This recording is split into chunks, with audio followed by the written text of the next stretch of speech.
Welcome to the College of Natural Resources Spring Seminar Series. This seminar series this year is going to be running on changing climates in our natural resources field. And we have had a really interesting series of speakers so far. Our third one will be today, and we'll let Shelley DeVay introduce him for us. But I'd first say, I'm Scott Hengstrom. I'm the director of the Wisconsin Center for Wildlife. This is Jennifer Summers. Jennifer is the program development specialist. And so all of you students out here who need to check off on some attendance thing, there's your person right there. You're welcome.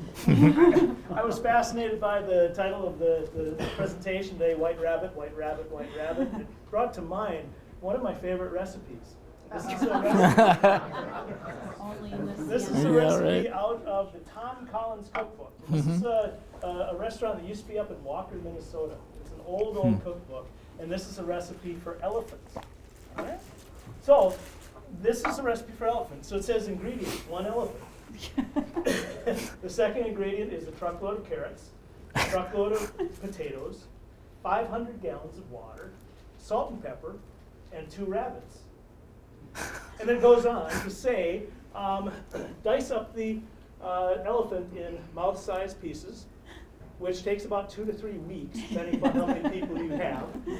You get a huge boiling pot, and you turn that pot up so that it's boiling, but then turn it down to simmer. Add the elephant, add the carrots, add the potatoes, put in salt to taste, and then let that simmer for about 5 weeks. Cook that down until you have your big party. And you have your party there, and by the way, this serves about 3,000 people. So when you have your party there, but if you happen to have some unexpected guests who come along, then you just put in the 2 rabbits. But you have to be careful because some people don't like hair in their soup. So bad. All right. I will take no more of your time other than to say I'd like to acknowledge the various sponsors of the seminar series that we have here at the College of Natural Resources, Kennedy Groney Chair, the Stevens Endowments that we have here, University of Wisconsin, Stevens Point, and the University of Wisconsin-Madison Division of Extension. If we could have the next slide, Jennifer.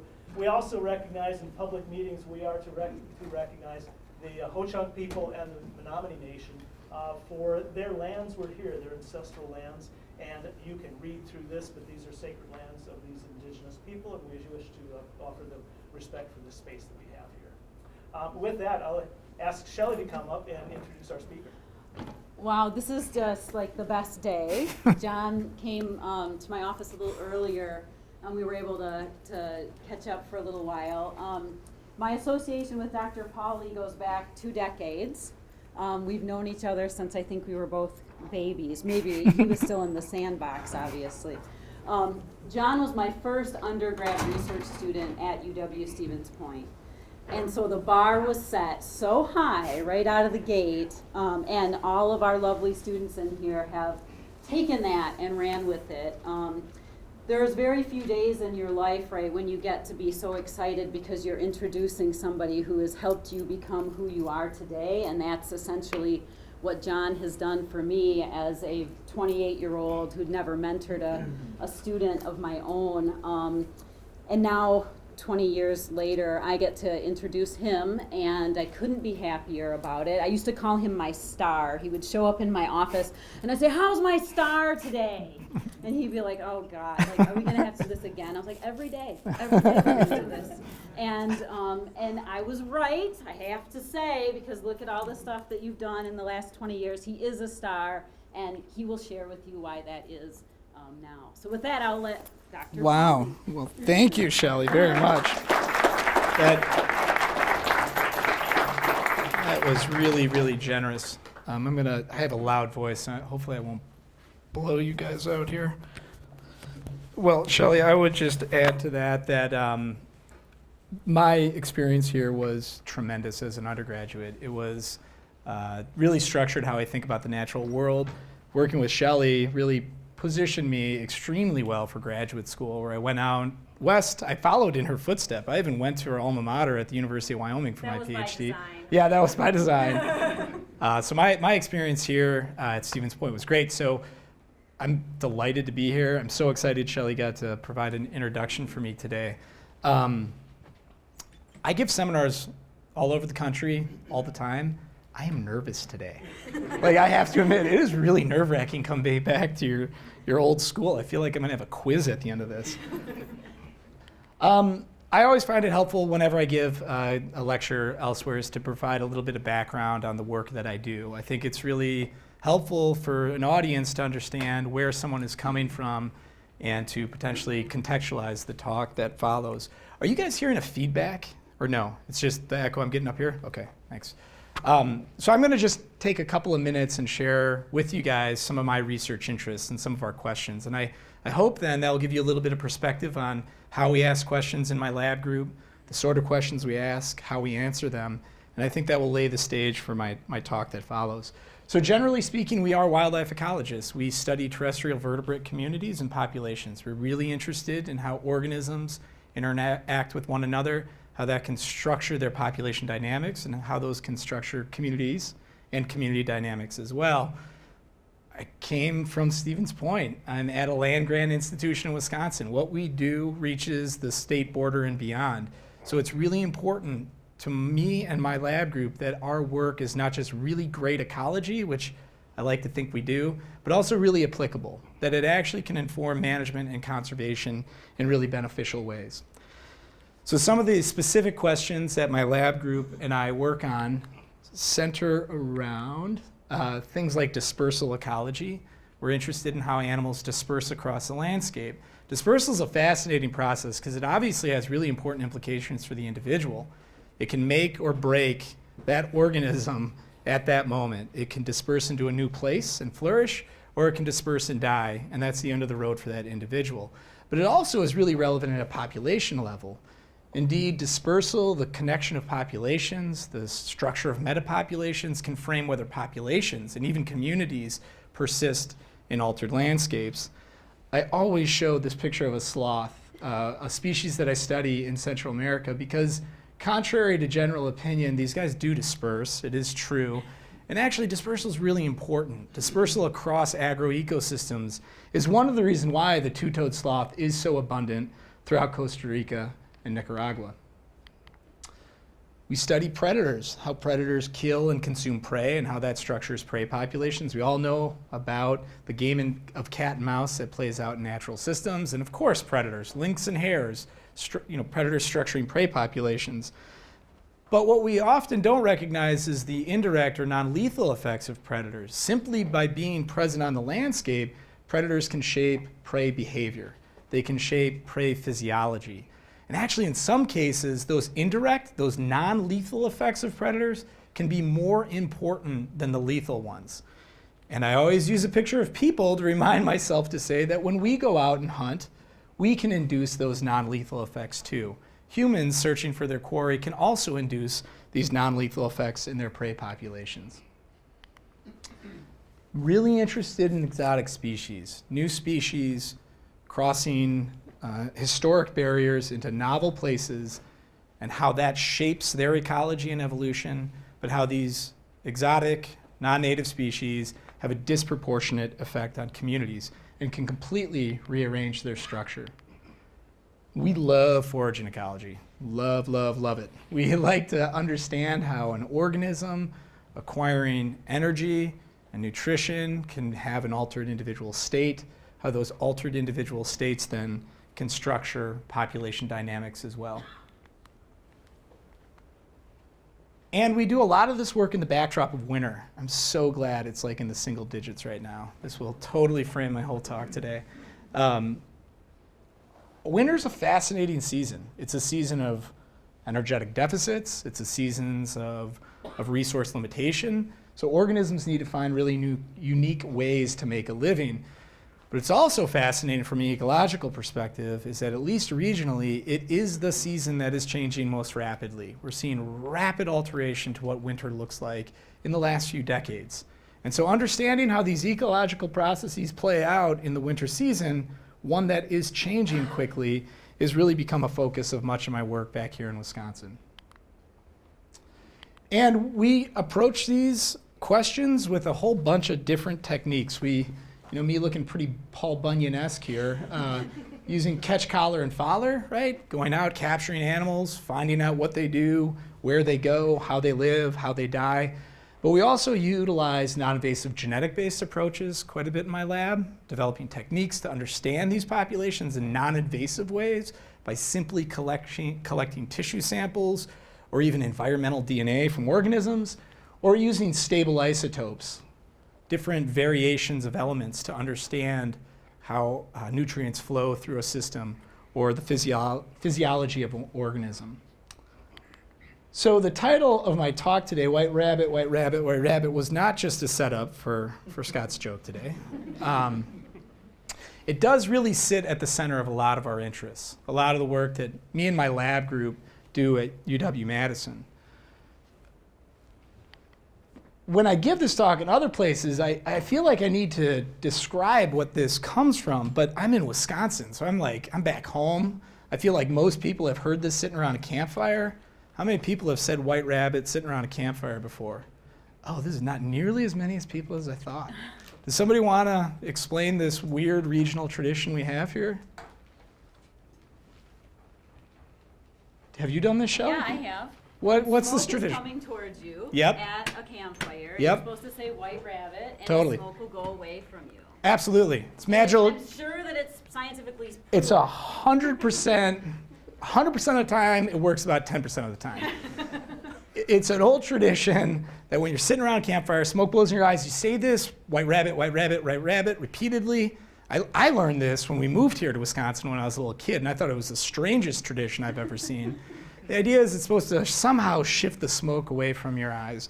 And that's a tradition that I remember fondly camping up north with my family as a little boy. Does anybody know the origin of this? Well, on one hand, rabbits aren't just good in soup. They're also lucky in England and the old world. Rabbits are a lucky species, and maybe just repeating that phrase over and over again, you can get lucky and have the smoke blow away. But it also comes from an Anishinaabe tradition of Nanabush. Nanabush was the white rabbit that stole fire from the gods and brought it to the people. And so white rabbit harkens back to multiple traditions, one of them in Anishinaabe traditions that Nanabush stole fire for the benefit of the people. Nanabush was a trickster. The myth of Nanabush is an important central figure within origin stories, but also of one as being a trickster. And so one of the tricks was stealing fire. But the central characteristic of Nanabush and Anishinaabe myth is that it was a shapeshifter. Nanabush could shift his shape to meet the needs of the moment, could shift his appearance, his morphology, and therefore he was a really good trickster. The story of the white rabbit in Wisconsin builds on that myth in the sense that the white rabbit, the variant hare, the snowshoe hare we have here, alters its physical appearance twice a year to meet its immediate environmental needs. But it's also a story of environmental change outpacing the ability of this species to keep up this adaptive feature of changing its physical appearance to meet its needs. So I'll talk a lot about snowshoe hares, and I'll talk a lot about how they shift twice a year into different colors to meet their needs, but also how Wisconsin landscapes, winter in particular, is changing so quickly that those evolved adaptations are no longer really adaptive. But I'm not going to start with rabbits at all. That was a total fake out. We are going to talk about porcupines because I love porcupines. So when I came back to Wisconsin in 2011 is when I started as faculty here at UW-Madison. I was corresponding with a guy named Dick Thiel, who worked for the Wisconsin DNR, right down the road at Sandhill Wildlife Area. Sandhill Wildlife Area sits at almost the geometric center of the state of Wisconsin. It's a state-owned land. It's about 10,000 acres of fenced-in property that was originally a game farm and now is a research destination. Dick was retiring, and he said, I have this long-term data set on porcupines, and I really want to find somebody who can do this data justice, and I really want to give this data to somebody who won't lose it, so it won't be lost to history. So he gave me this data. I looked at it, and I said, oh, this is cool. This is going to be a fun little small project. I'm brand new faculty. I'll just bang out a couple of papers on it, make some interesting findings, and then I'll move on. little did I know a decade later, I'm still going to be asking this question about this data set that Dick Thiel gave me 10 years ago. My first idea around this data set was, well, fishers are important predators of porcupine. And so I took fisher abundance estimates and I just mapped it on top of it, and I got excited because I said, holy cow, what a simple story. We see this exponential growth of porcupines. We see a lag effect in the predator population. This is beautiful. This is so simple. It's so straightforward. I struck pay dirt, and then we kind of see some dynamics that are happening here, but there could be a lag effect in play. And there was good reason. There was good ecological reason for me to connect the dots immediately with fishers. First and foremost is that porcupines, when they're out leaving their den tree or retreating to a den tree, they'll find a den tree after foraging. There's a really annoying delay. And then you'll see a fisher follow that porcupine up that same tree. Just 13 minutes later, the fisher just gives it a quick look and says, nope, this guy's not vulnerable. It leaves.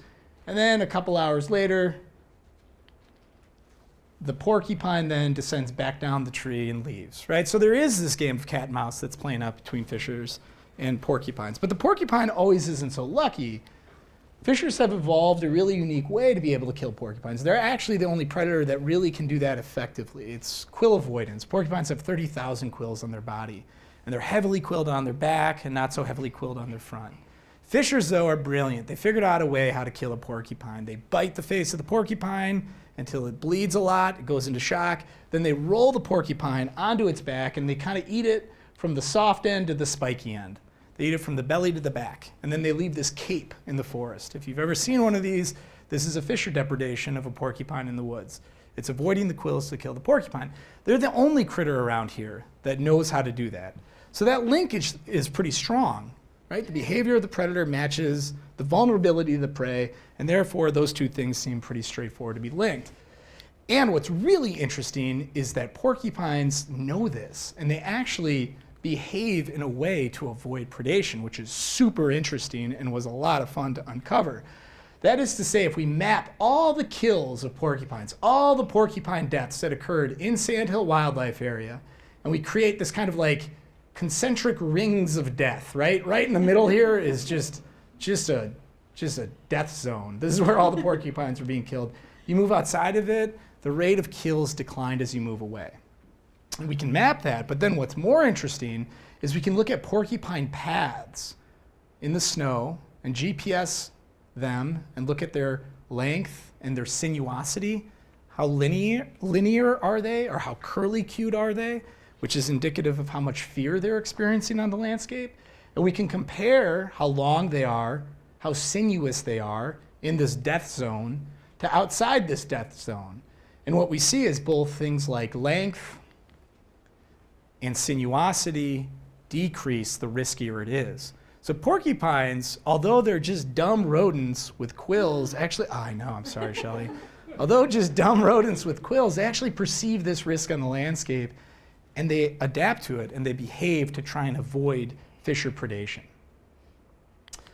But back to the consumptive stuff. So if we want to piece this together as ecologists, we need to begin to think about the drivers. What could be driving porcupines? I promise I'm getting to snowshoe hares. I really do. Swear to God, we're going to get there. But first, we need to figure out these porcupines, because that's going to be our key to the snowshoe hare. So to understand porcupine dynamics, we can think of the central things of a population: adult survivorship, juvenile survivorship, how maybe nutritional status influences those, and fecundity of reproduction. And growing up as an ecologist, really interested in things like top-down, we can say, how do fishers exert top-down pressure on the prey population, right? They can change survivorship. They can change adult survivorship. They could affect fecundity by killing really, really little individuals or pregnant females. Or, I just showed they shifted the behavior of porcupines. Maybe they actually alter nutritional status because porcupines can't forage as long or is in the best spots. But we also know that there are bottom-up effects. We also know that winter is a bottleneck. It's a really tough time to be a porcupine. Porcupines don't hibernate. They go into these dens and they pretty much sit there. It's really depressing to find a porcupine in a den, because you'll pop the snow out in a little snow cave and they're just kind of sitting there rocking rocking away for months at a time, waiting for winter to blow by. So we know this is a period of winter severity that, of course, influences their nutritional status and also presumably reproductive output and survival. So we put together this hypothesis, right? This is kind of a null model, the idea that we think these are the things that are acting, but we don't know how, and we don't know what's more important. So with my, my very first graduate student, and Dick Thiel here, a little shout out to Dick Thiel.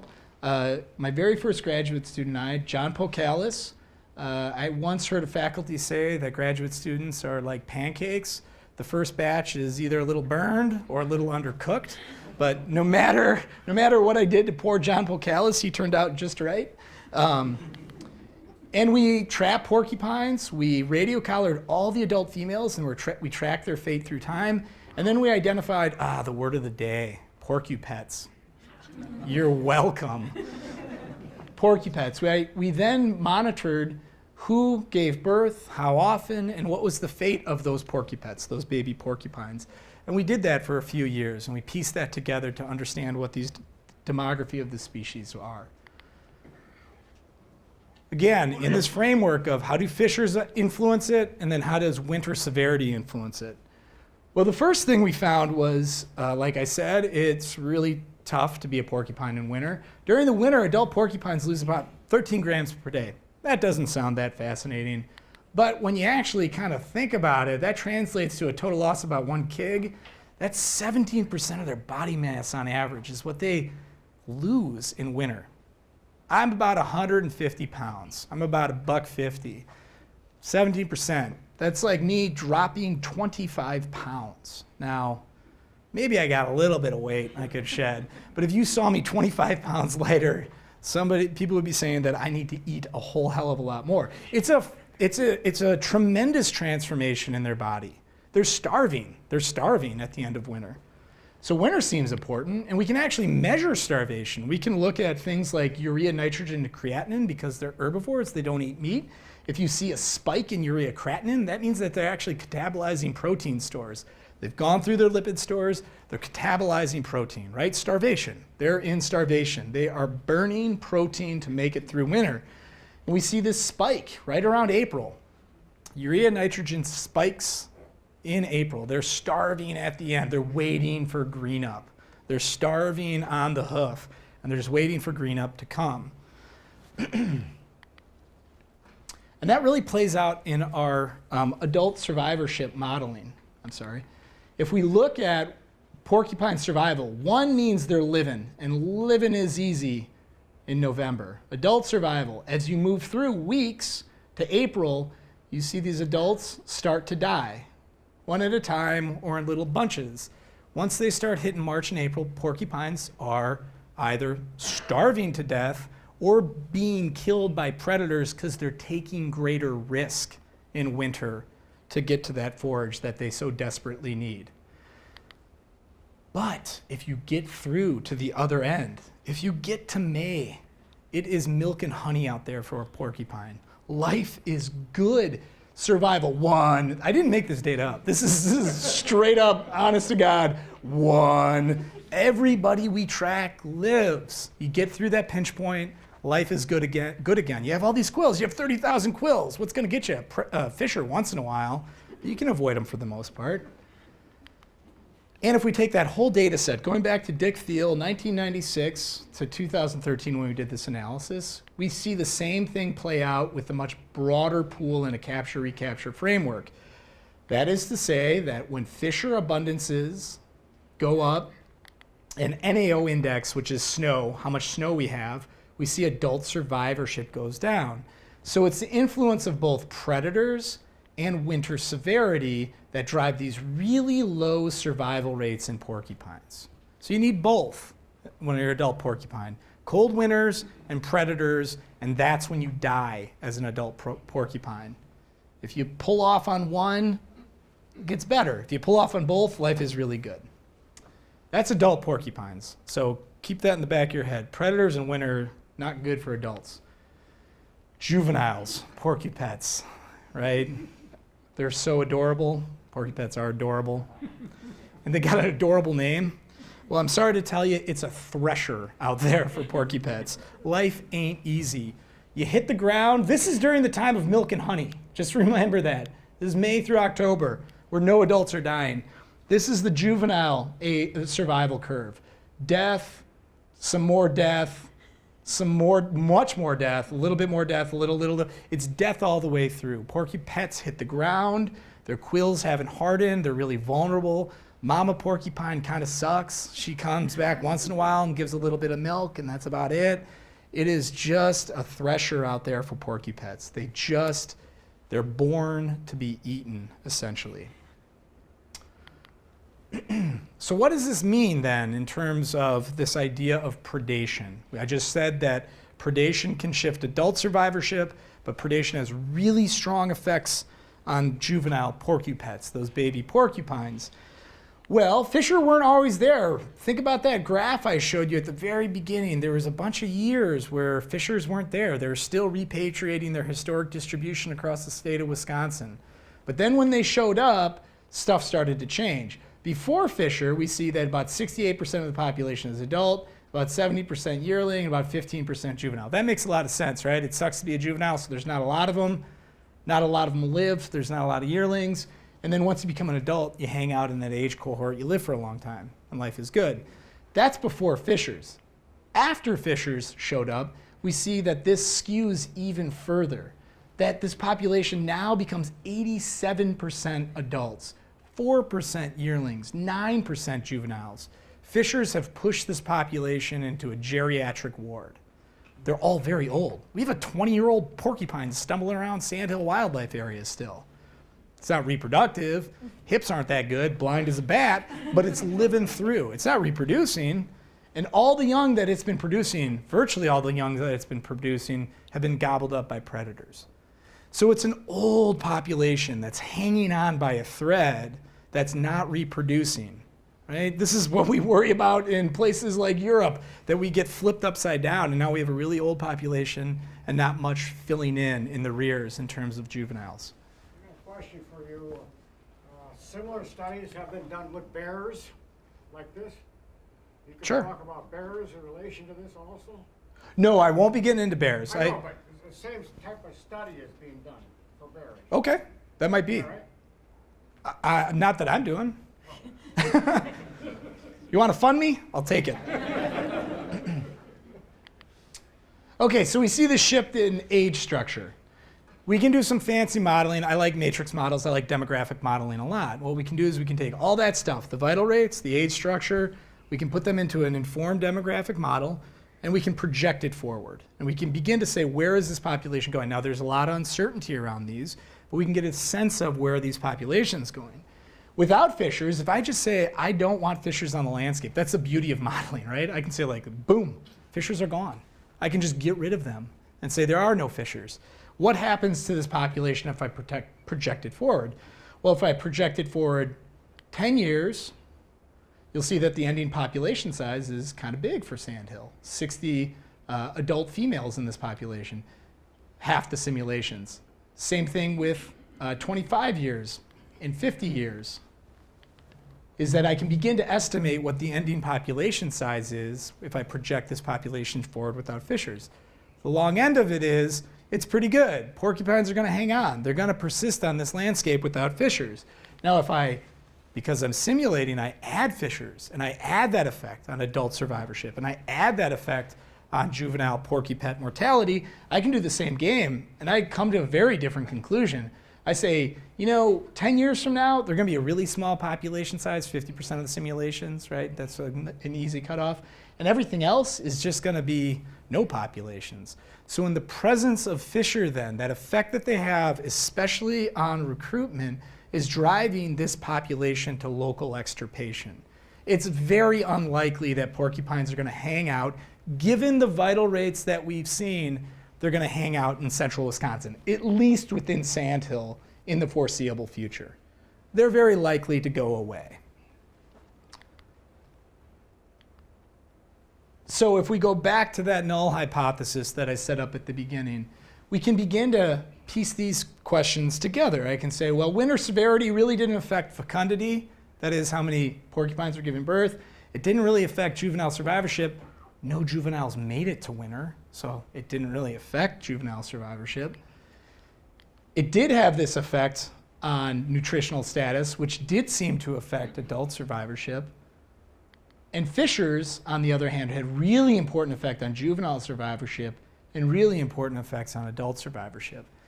We have now a conceptualized understanding of how this system works. To me, as an ecologist, that's really exciting. I can piece this together and I can tell you where the points, the critical points that's regulating this population are. And that's really useful. Maybe you don't care about porcupines, but that's really useful to be able to understand where these populations are going and what levers we might be able to pull in terms of protecting or understanding the species. But what's really interesting to me is fishers have this disproportionate effect. That's weird. That's weird because fishers and porcupines co-occur across the vast majority of their distributional range. I just told you this population's not going to be around for long. I just said that in the face of fishers, porcupine populations aren't sustainable. That doesn't make a whole lot of sense because, you know, most places where there's porcupines, there are fishers. So something's wrong. I'm either wrong or there's something we're missing from this system. What I think we were missing, and this is what I kind of stumbled upon a couple years after those results, was the idea that porcupines, they're easy to find, right, in the winter. They're really easy to find. This is my grad student who just walked into one at Sandhill and was like, oh, let me video record it stripping bark, cambium from a twigs. It's starving to death or really hungry. He's just standing there, you know, as close to me, you, just filming it, and the thing doesn't know better. They're easy to find, but they're really, really hard to kill. They are considered to be starvation food. There's lots of tales of trappers and Native Americans moving through the landscape that get lost, that were starving, and they just bumped into these things. They didn't want to eat them, but they're starving to death, so they just begin to club them, and they begin to eat them, and apparently they taste like a suckling pig. Oh, and there's John. They taste like a suckling pig. They're not the primary prey, they're not a preferred prey, but you know, when you're starving, there's something that you can find and that you can eat. And that's what led us to this idea of the snowshoe hare. The apparent disconnect between the viability of porcupines, why was there so much predation on this population of porcupines? Why are they being driven to local extirpation by fishers, even though they've co-evolved with them? And we had a bit of an aha moment, which was, maybe they're not actually preferred prey of predators. Maybe porcupines are the thing that's left over and that the predators are now turning to because they're just simply in need of food in the winter and they're there. They're not great, but they're there. Maybe it's the loss of a snowshoe hare from Sandhill that's precipitating this entire dynamic that we've seen. Lloyd Keith was a wildlife biologist at the University of Wisconsin-Madison. He's famous for the 10-year cycles of snowshoe hare. He literally wrote the book on it. He was also working at Sandhill looking at snowshoe hares, and Lloyd had the unfortunate opportunity to watch snowshoe hares go locally extinct from Sandhill. He noticed that in '89, these cycles, ending in '91, never rebounded, and they just one after another of these patches of snowshoe hare, the population was gone. And he documented it. He wrote it up in a little Canadian Journal of Zoology paper that said, hey, look at this. I observed a population go extinct. Isn't that interesting? And then he went on to his next paper. But that timing and that luck, that serendipity that Lloyd saw this population go extinct helped to inform us that maybe we're missing a piece. Maybe we don't see the whole community. And maybe we're seeing a lag effect of community disassembly. We're missing particular species that's leading to us seeing those things with porcupines. That's not just a local event. Sandhill is not special or unique. Snowshoe hares have been documented declining range-wide. Even in Wisconsin, in 1944, Aldo Leopold went out and didn't do the most rigorous job, but he went out and he kind of documented more or less like, hey, here's where I found snowshoe hares.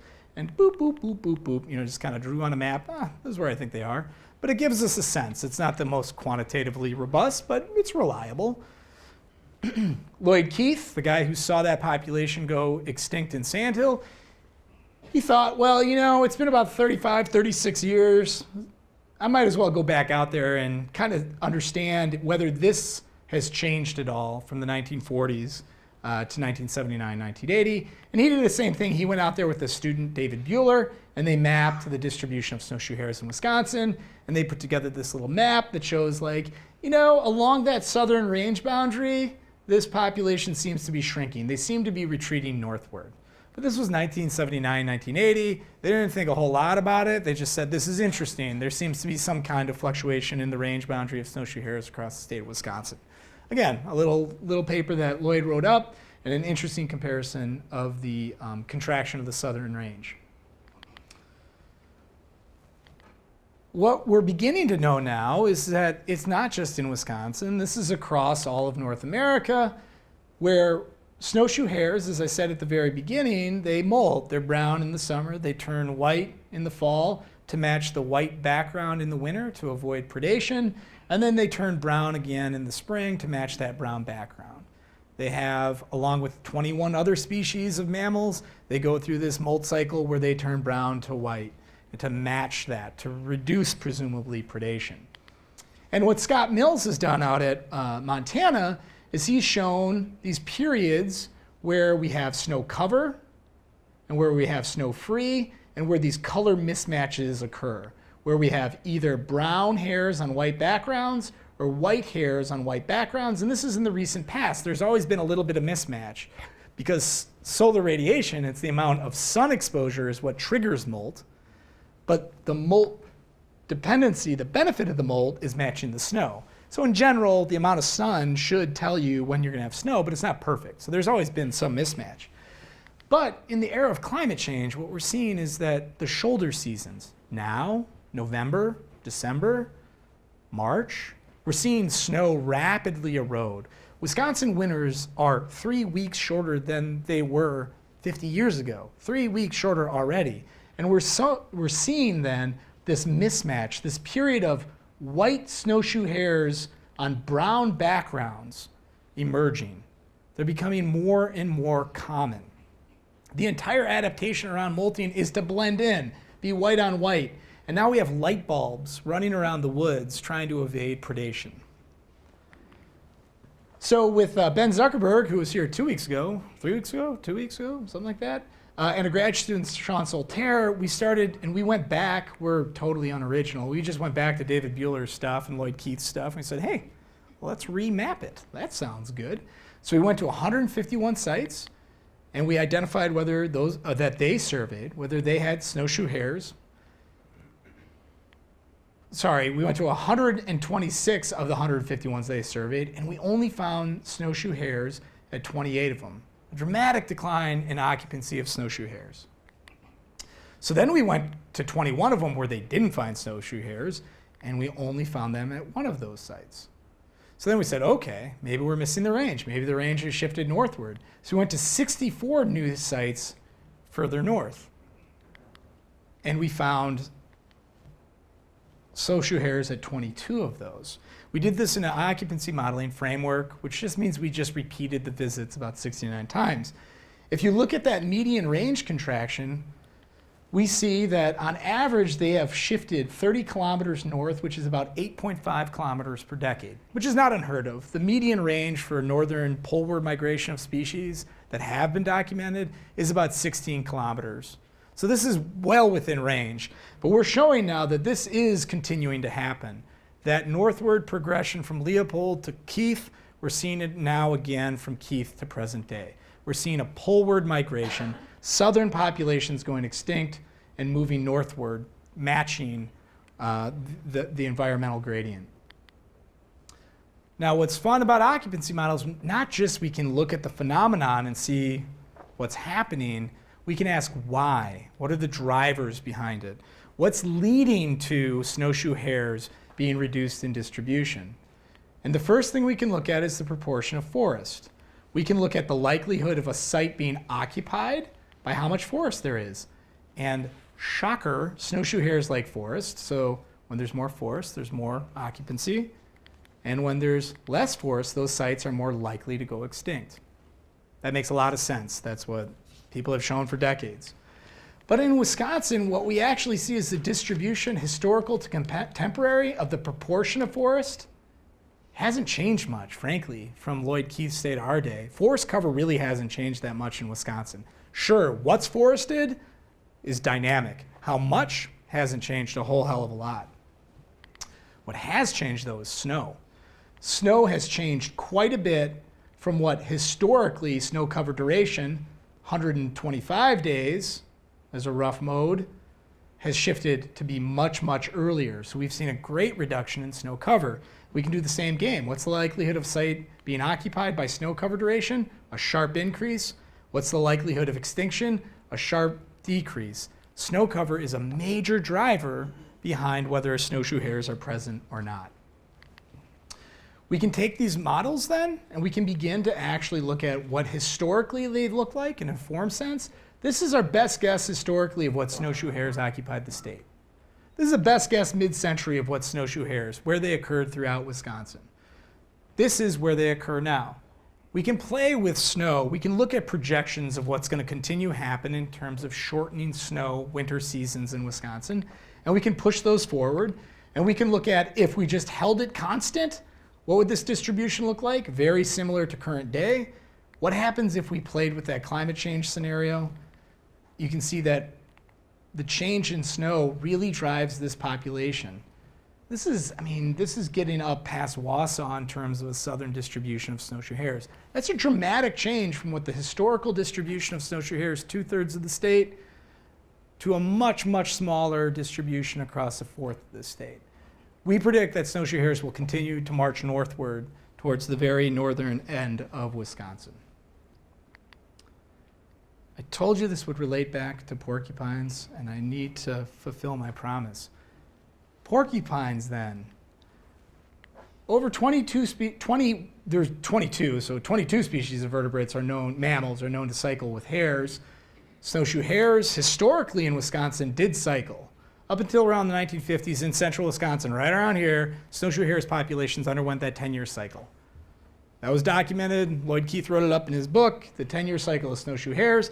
What's really interesting is species like grouse exhibit synchronous cycling with snowshoe hares, and porcupines too as well. So these species kind of move through time together, and that's been shown elsewhere.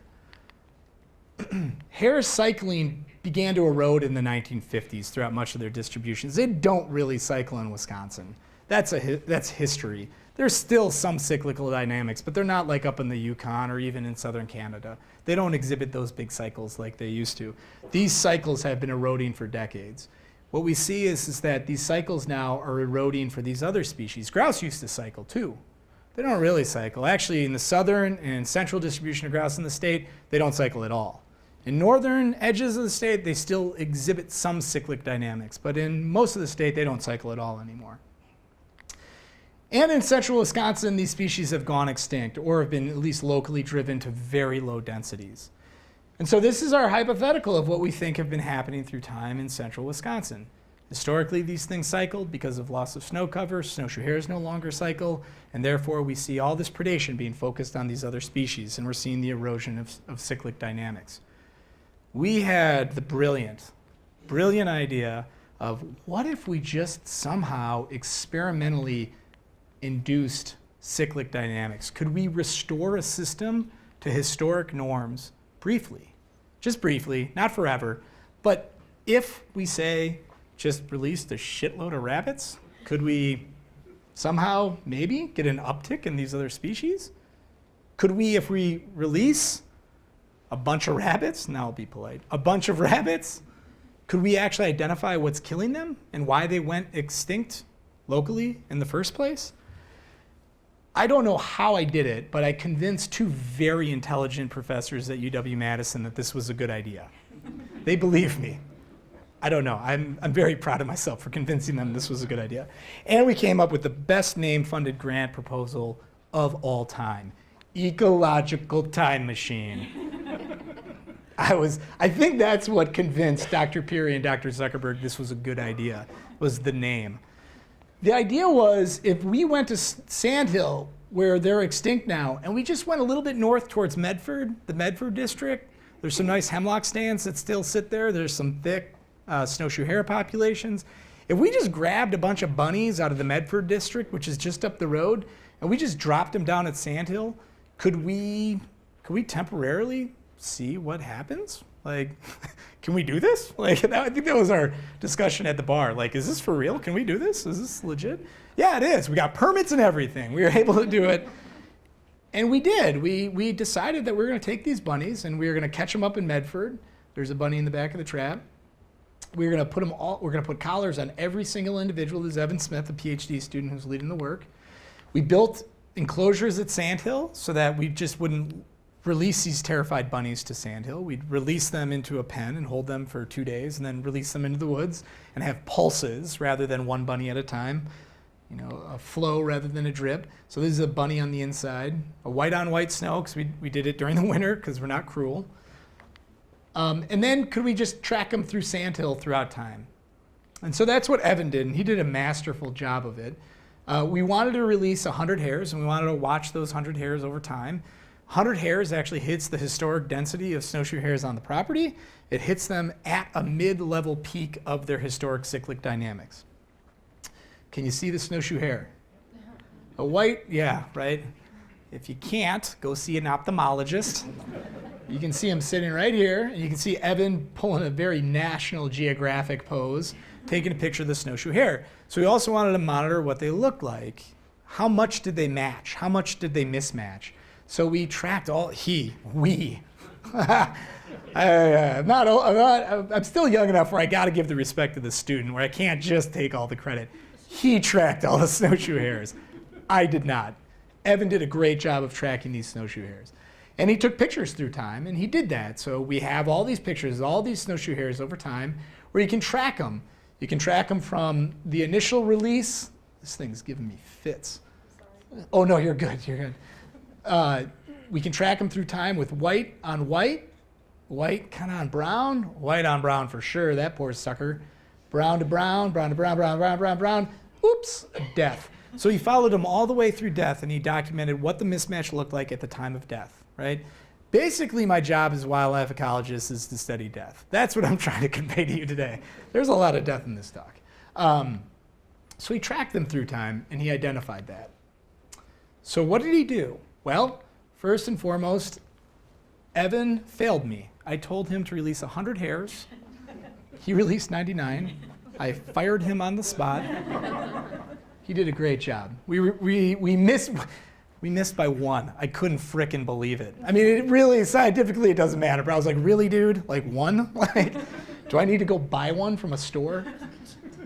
We released 96, so not all of them made it through the enclosure, right? A couple of animals did perish from the translocation. 10 just disappeared because they busted their college. So that stuff happens. 5, we had unknown what ended up with their fate. 65 predation.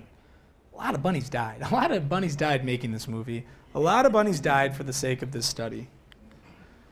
And you can see this. This is, again, a death curve. See, I promised I delivered.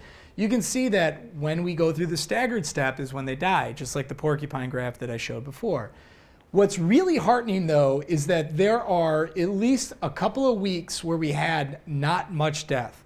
That is to say, we didn't release bunnies and they just walked out of the enclosure and dropped dead. That would be bad. That would be more of an experimental artifact than anything.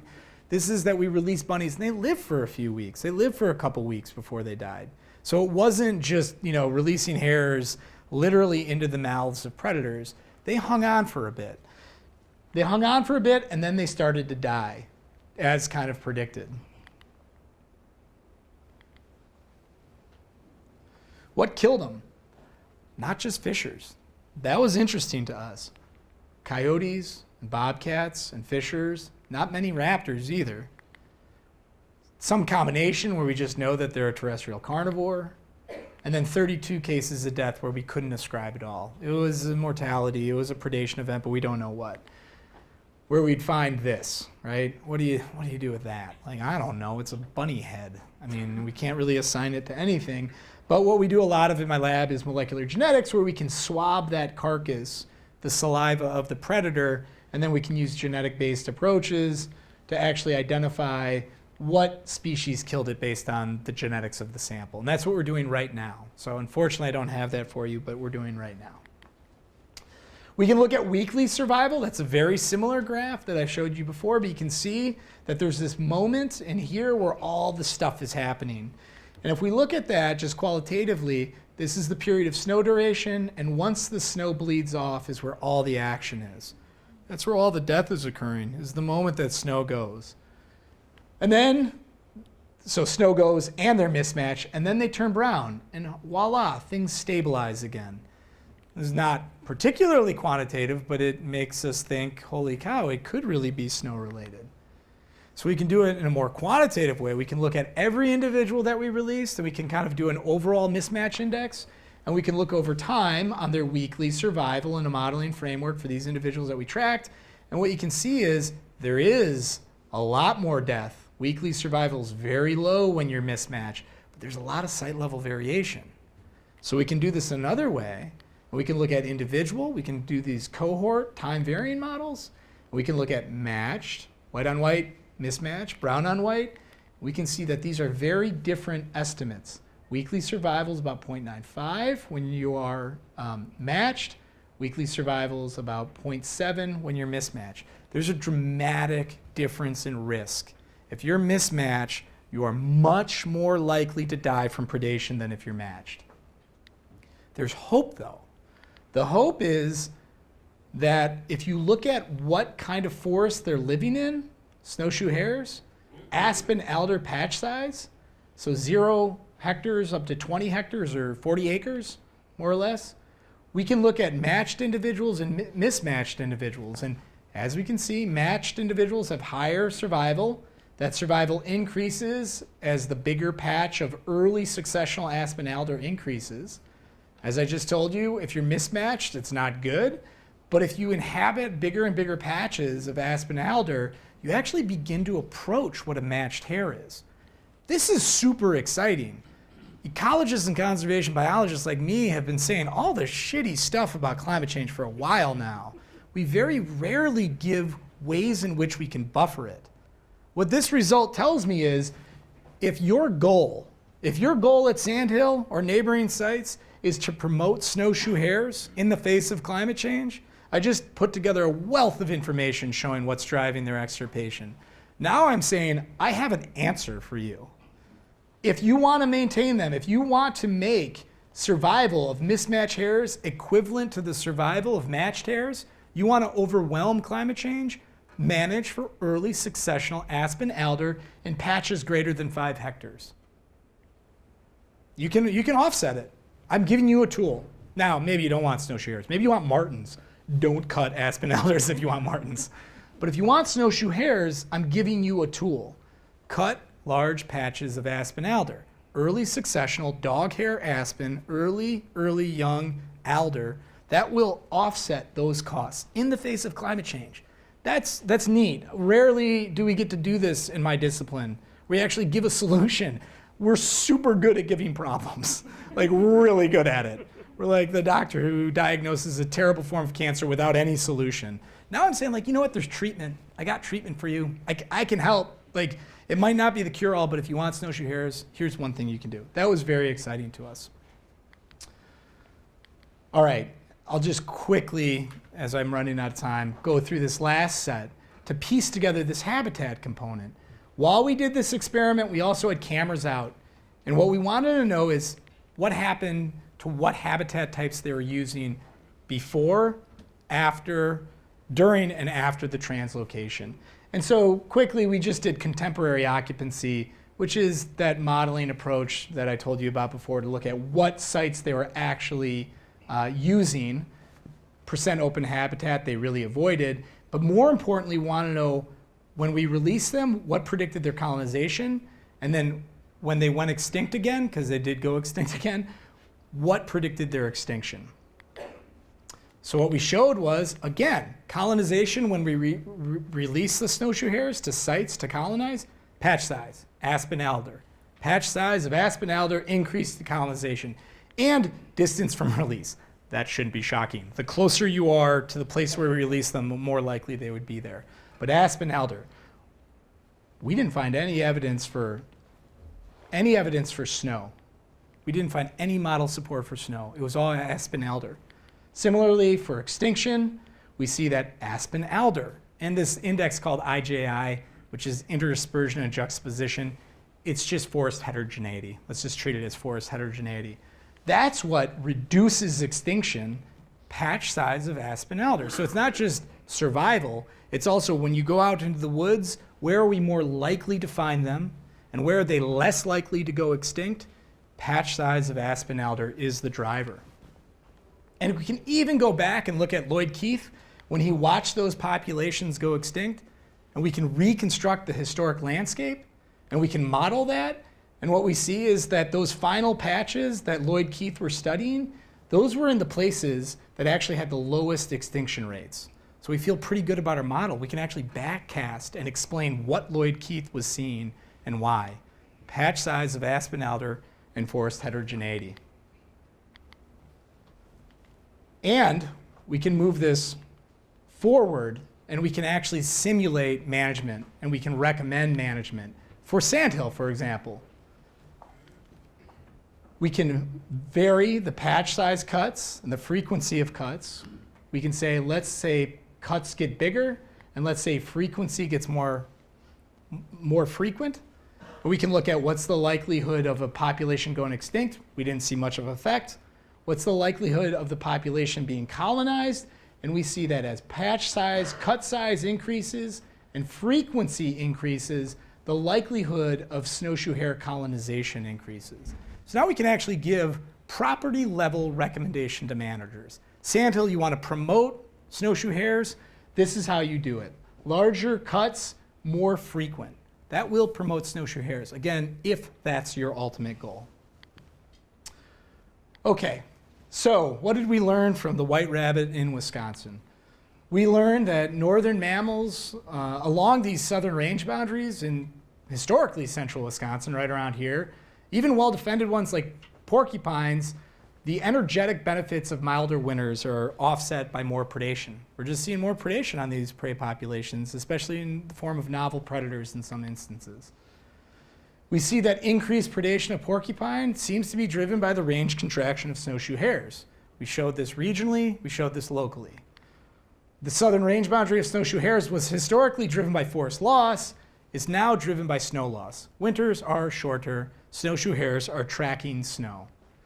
And the mechanism behind this southern range contraction in hares is increased mortality due to phenotypic mismatch. White hares on brown backgrounds. Their phenotype no longer matches their background. It wasn't just fishers, though. It was a guild of carnivores that were responsible. But most importantly, habitat can be managed to promote this snow specialist along its southern range, even in the face of climate change. So now what we're doing in my lab is we're looking at these communities. We're thinking about the snowshoe hare in terms of its central place within this community of species and what it means when we lose this species in terms of the remaining species like ruffed grouse and porcupines. And I'll leave you guys with another tip of the hat to Nanabush, that there's actually a myth of Nanabush's relationship with porcupine. We talked about how the white rabbit actually buffers porcupines from predation. Well, there's an old tale that Nanabush saw porcupine and decided to help. He took hawthorn branches and stuck the thorns to porcupine's back and made them part of his skin. After he finished, he sent porcupine back into the woods. Wolf tried to attack him, but ran away, pricked, and never bothered him again. So once again, this myth of Nanabush being a trickster actually plays out a little bit in terms of the ecology of the species, at least within these systems. I'd be happy to answer any questions if folks have any, or if there's time for them. Thank you.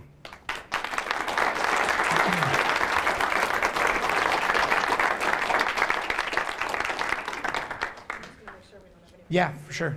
John. I have an observation. Yeah. I spent 30 years at Sandy. Yeah. One of the things you come up with in your recommendations is correlates with what we recommended for ruffed grouse management, diversity, small Yep. variety of young age classes. On porcupines, on the landscape, historically, that's my perspective. Yep. the old saying was, if you cut down a pike, you're gonna probably take care of that porcupine. Yeah. The old saying. In other words, porcupines in lots of places survive in the top of conifers. White pine, others not, there was a selection there. But at Sandhill, there's not a lot of conifers. Exactly. So there you go to what's the next step, maybe denning and hollow oak trees or whatever. Right. That's certainly it might be a potential. Right. Obviously, if there's a food source that's critical to make it through winter, conifers would be one. I agree. Jack pine, white pine, they're really popular among One porcupines. other observation, when you cut aspen, you got a lot of tops. And you made that, presented that slide showing porkies gnawing on twigs or whatever. Yep. Of aspen. Now, in a timber seal, you have a lot of forage. Yep. So that's could possibly be a food source. I agree. So I agree on both counts. Is that at Sandhill you see oak dens, you see white pine, jack pine as important winter forage for them, and that's what they're stripping through. That's what they're making their way through in the winter. And especially at Sandhill, because we don't have that conifer cover, what we see is that they do really hang out within oaks. Now, what's fascinating to me is that I can go into the woods, I can go to an aspen stand, or I can go to an oak stand, or I can go on a pine stand for that matter. And I'll look around, and there's a den tree right here, and a porcupine just gnawed the hell out of this tree. It just has scraped it. And actually, you can core them. And we've cored these trees at Sandhill, and we can go back into the early 1900s or late 1800s to scale when they've been gnawed at. And these same trees have been chewed on for decades. The same tree. The tree next to it, the same species, isn't touched. Now, I'm fascinated by the chemical ecology around these different trees and why some are so preferred, not at a species level, but at an individual level within the population. But I agree with both of your observations. Another observation, go back to the 60s. I started at Sandhill in 62, and porcupines were rare, as were possum. Just didn't have them. And of course, some question might be, why do they occupy that part of the landscape in later years? Yeah. I think it's a great question. I think it has to do with forest succession too. Yeah. So if I missed it, I apologize, but what do the alders and the aspen have to do? Why do the rabbits survive there? Cover. So Just cover. cover. Just So cover. so mortality decreases in that thicker cover. So that early successional, that real thick aspen, that real thick alder, they survive. Now, we don't know anything about the other fitness component, which is reproductive output. So we don't know whether there's any kind of reproduction, and we've just got funded to ask those questions about if there are, from some of those unknown individuals that have hung out, whether they actually reproduced and held on. But from the question you're asking is aspen alder, it's all survivorship from presumably reduced predation. I will say, excuse me, thank you. I will say there is another hypothesis out there right now that is exciting that I don't know if I get or not, but it is that actually white snowshoe hares thermoregulate a lot better. And so there actually could be additional nutritional stresses of being white in warmer weather as well. So some people, other groups are actually asking that same question is, are there knock-on effects of being white in warm conditions that you're simply overheating? Yeah. A question for you about rabbits, and I'm just wondering if you know why. But again, going back to the not the Ball Road, but the Sandhill. Yeah. Ball Road runs East-west. Far west. I was going to say, you must know Sandhill. You went right to Ball Road. Yeah. Far west end, there was a large black spruce swamp full of snowshoe hare. Mhm. Today there are none. And if you go back 25 years or so when there were rabbits, Mhm. if you look for snowshoe hare around here, I anyway would look in young red pine plantations. Today there are none. There was no aspen, no alder involved in either case. Oh, yes. What was the what were the circumstances? So the idea like what I call swamp conifer is I think what you're referring to. That's the other place that if I was going to go shoot hares that I'd be walking through would be swamp conifers. And I think it's the same exact reason. I don't know the answer for Sandhill, but in general, the component of cover is what they're seeking out. Is they're seeking cover, I think, for two reasons. One is thermoregulation. Cover's good when it's real cold, and cover's really good when you're hunted by a lot of stuff. I'm going to add another observation here. In aspen alder, Our drumming male densities were close to 9 to 10. Aspen overall was 4, oak was 1. These are drumming male grouse densities in spring. So considerably higher densities in a high quality habitat. No, and I think that snowshoe hare and grouse, just like you're saying, they do covary in density because they're using similar stuff. I mean, that habitat is, I think, integral for them, especially in the winter months. I'm just going to say we have time for about one more question, but Dr. Pauli will be here in the lobby afterwards if you want to ask further questions. But we'll have one more question now. Lucky. You talked about that you think that there's going to be an extirpation of the porcupine. So does that mean the fish are going to die out too, or do they have other things to eat? Yeah, that's a great question. So fishers are actually, no, I don't think fishers are going anywhere. One group of animals I study a lot are martens and fishers. Martens are dietary specialists. Fishers are generalists. I call them vacuums of the forest. They eat a lot. I study fishers here and I study them out west. The principal source of the diet for fishers out west in like the Sierras, mushrooms and bugs, and then small mammals. Around here, it's principally deer carrion and it's small mammals. So fishers will make it. They have really plastic strategies. Now there is an interesting observation in the northwestern part of the state. We are seeing declines in fishers. People are beginning to ask why. At least harvest rates are going down. I should say that. And people are beginning to ask questions why.